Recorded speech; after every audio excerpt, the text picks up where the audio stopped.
Hi everyone, I'm Vlad Shoots History and I know things. Today I wanted to talk about a category of weapons that are a bit hard to access. Although obviously if I get the chance, I might get the chance in the future. I will talk to you individually about the various models. Today I wanted to take a general look at the topic of the anti-tank rifle, and it's something that many have asked me about. When during the First World War, first the English and then the French put tanks on the field on the Western Front, they caused quite a bit of panic. Sure, the first tanks were slow, clumsy, unreliable, but even today, without something to counter them, they would be absolutely lethal.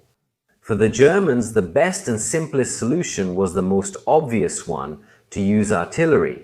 However, this immediate solution presented two problems. The first one was that coordinating with sufficient precision was indirect fire, extremely difficult. We're not at World War II levels where an artillery observer armed with a radio can very quickly and very accurately call in an artillery strike. Artillery at the time was used en masse to cover a large area, both in attack and defense. And unless an artillery shell hit a tank directly, it could do very little. The second method of using artillery, that of direct fire or at a visible target, it had the obvious problem that it left both the cannon and the artilleryman exposed, both to the tank's fire and to the infantry accompanying it. Furthermore, given the German tactic of deep defense adopted in 1917-1918, there were rarely pieces of artillery on the front line.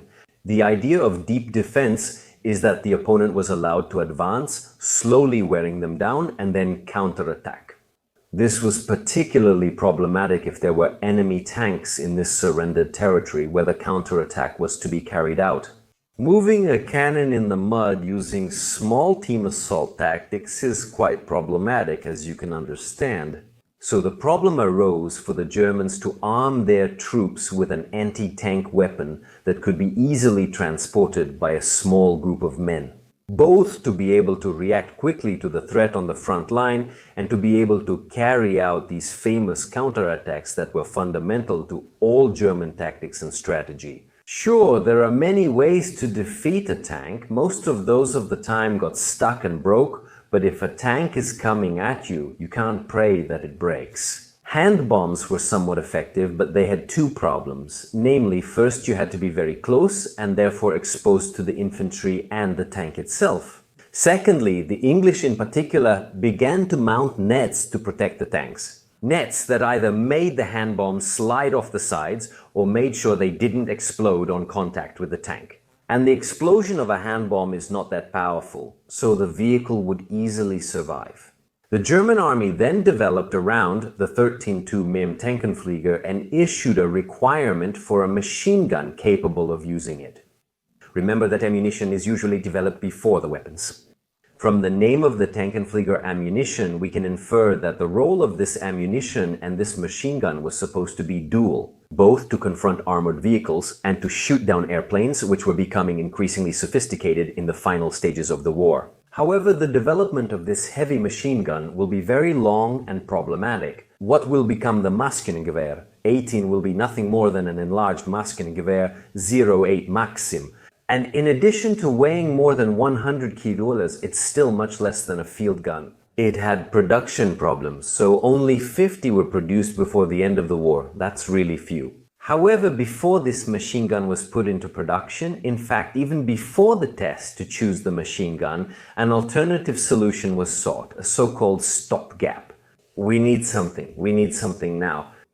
Mauser stepped in, equipped with materials and resources specifically given to them just to develop this project. And in a record time for a firearm, because it's only 2 months, which is very little in the world of firearms. They developed the Tankgewehr, which, although not a machine gun, was something what? It was a Mauser action rifle, enlarged to single shot. With its 18 kilos, it was relatively easily transportable. Sure, a weapon like that doesn't change the outcome of the war. But at least the German infantry had a tool that allowed them to defeat Allied tanks and armored vehicles even at 300-500 meters, regardless of the tank model.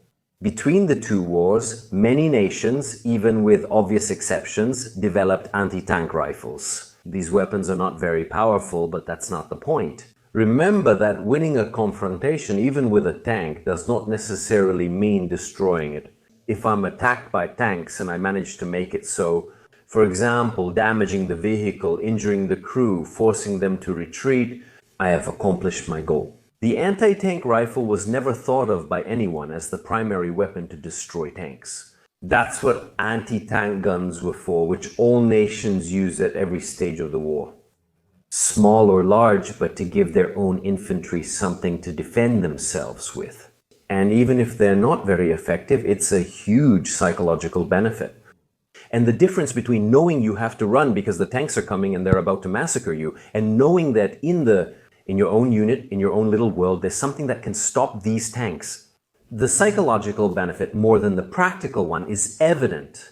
The technical approaches of the various nations were very different. Some adopted very light anti-tank rifles, just enough to perform the role. Others, for example, adopted almost pieces of artillery. It ranges from the light because only 10 kilo Polish Sur-35 Uruguay, codename an 8mm rifle to 50 kilo monsters, like the Finnish LATIL 39 or the German Panzerbus 39, also in 8mm, to the Swiss Solotores 18,000, also used by Italy, another very heavy monster.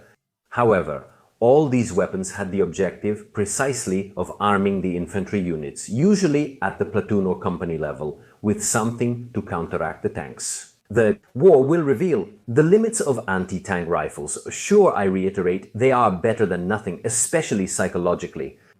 Often, however, they will prove ineffective, especially against coordinated groups of opponents. They had a very low rate of fire and a relatively short range. The main weapon, of course, to counter these vehicles was always the anti-tank gun, with much more power and range. As the war progressed, they would prove to be less and less effective, also due to the increased armor of the vehicles as the war went on. There is a beautiful video from 1949 here on the tomb, which is a mix between an instructional video and a cartoon that explains to English recruits the use of the anti-tank rifle. Boyce even in that year of 1942, the limits were evident. And in the video, it clearly says that it can be used at 300 yards, but ideally you should shoot at 100 yards, 91 meters. With the advent of charge weapons, the grenade launchers, the bazookas, much more effective in combat against armored vehicles, in particular because they have much more penetration. The anti-tank rifle fell a bit out of use, although it did not disappear at all. Those who probably used it the most and also made the most effective use of it more than anyone else were the Soviets. The Soviets, for their anti-tank rifles, had excellent ammunition, probably the best ammunition for anti-tank rifles ever created, the 14.5 X-114 Soviet, a truly impressive ammunition. And they had two good weapons for this ammunition, the Protivotankovoye Ruzhio Degtyaryova and the Protivotankovoye Ruzhio Simonova. Apparently similar, are in fact different. The Protivotankovoye Ruzhio Degtyaryova is a single-shot rifle, while the Protivotankovoye Ruzhio Simonova is a semi-automatic weapon. By the way, if you've seen my video on the Samozaryadny Karabin Systemy Simonova 45, it is essentially, mechanically speaking, a miniature Protivotankovoye Ruzhio Simonova. Their operation is extremely similar. Soviet soldiers made good use of these rifles against German tanks. And our dear returnee to the channel will tell us about this. Peter Ironborn. Go, Peter. Thanks again, Vlad. The Soviets realized that apart from anti-tank guns, something else was needed to loosen or disable enemy tanks. If a group of soldiers with anti-tank rifles could stop a potential advance for a quarter of the cost of a group of anti-tank guns, those guns could be moved to another area to stop a more concentrated attack. The tactics of Russian anti-tank riflemen were largely consistent across companies. The objective was to attack tanks from various angles using rifles, trenches, and concealed bunkers, which will be discussed later. Mobility is far more crucial in war. Remember, destroying a tank is not always necessary. The moment you blow up one or both of his tracks, the vehicle becomes immobile, and in enemy territory, the crew will abandon it, often encouraged by Allied machine guns. Anti-tank riflemen were trained to shoot moving tanks, targeting tracks, wheels, optics, weapons, and engines. The goal was to stop the tank in such a way that it could no longer be used. They typically started shooting from 500 meters and tried to shoot at different tanks each time to try not to draw too much attention to a single position. From 500 meters, a soldier was a very difficult target for a tank operator of the time. There were no thermal optics or third-person views, like on War Thunder and World of Tanks. Also, the optics were not the clearest. And keep in mind that the tank was moving. Finding anti-tank riflemen became even more difficult when you consider how they were hiding. They used bunkers and field hideouts built with logs, earth, grass, and bushes. They were connected to each other through tunnels and trenches and allowed the infantry to hide in case of artillery attacks. They were usually arranged in a 180-degree semicircle around the front, using stratagems such as forests or hills too steep for tanks. The Germans, therefore, had to adapt accordingly, initially mounting tracks on the front armors and Schützen, which would be external metal sheets. The aim was to stop anti-tank rifle bullets, not to protect against hollow charges, contrary to popular belief. Thank you, Peter, for your contribution. As already mentioned, hollow charge weapons will replace anti-tank rifles in many ways, but they will not completely disappear. Because for many things, as the Soviets demonstrated, they could be effective. Also because not all armored vehicles on the battlefield are tanks. An anti-tank rifle can damage things like armored troop transports. Unarmored troop transports can seriously damage trucks, cars, self-propelled guns. You don't need a cannon or a muzzle-loading weapon to damage this type of vehicle. In fact, the anti-tank rifle is more than enough. There are even cases of these Soviet anti-tank rifles being used today in the war in Donbass. Since this ammunition is more than enough to penetrate modern post-Soviet posts, Ukrainian army troop transports. Furthermore, in other respects, the anti-tank rifle has evolved into the anti-material rifle. The anti-material rifle, probably due to video games and movies, is more associated with a sniper rifle than anything else. But in reality, it's more of an evolution of an anti-tank weapon rather than being a large sniper rifle. And even the name of the category, that is anti-material rifle, reveals its role. Sure, it can be used as a sniper weapon, but it has the ability to defeat lightly armored or unarmored targets. Destroy, for example, targets protected or hidden by a wall or a barricade. Damage machines, trucks, various types of transport.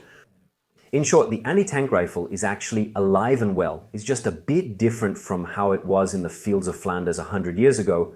Thank you all for watching this video. I hope you found this general overview of the anti-tank rifle interesting. Obviously, if I come across one, I'll tell you the specific story. But at least we have a starting point. Goodbye everyone, and see you next time.